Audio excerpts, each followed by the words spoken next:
Hello friends, how are you? I am Heena. Welcome to my channel Heena beauty tips. Friends, आज की video में मैं आपको विंटर सीज़न में यूज़ होने वाला बेस्ट फेस वॉश बता रही हूँ, मुतारिफ़ करवा रही हूँ, जिसको आप यूज़ करेंगे तो आपकी स्किन बहुत ज़्यादा लाइट ब्राइट और वाइट हो जाएगी और मॉइस्चराइज हो जाएगी।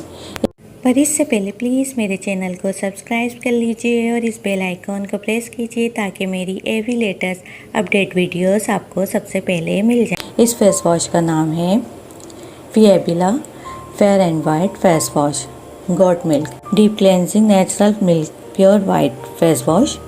A special pure whitening face wash with goat milk is suitable for all skin types, especially dry and sensitive skin. Natural goat milk is a effective formula that is enrich vitamins and minerals to your skin. Deep cleansing, maintain balance your skin and texture, and your skin bright glow, remaining youthful and pure white when using continuously.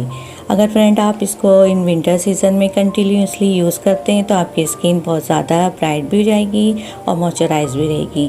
तो ये थी मेरी आज की video friends. ये मैंने आपको एक विंटर सीज़न में यूज़ होने वाला फेस वॉश मुतारफ़ करवाया है, Fiabila fair and white face wash goat milk. आप इसे ज़रूर अप्लाई कीजिएगा। तो ये थी फ्रेंड मेरी आज की वीडियो। अगर मेरी वीडियो आपको अच्छी लगती है, पसंद आती हैं, तो आप इसे लाइक और शेयर कीजिए। So friend, thank you for watching my video. If you like my video then it's like, share and comments, and please subscribe my channel, and please click the notification icon bell, and take care. Bye, अल्लाह हाफिज़।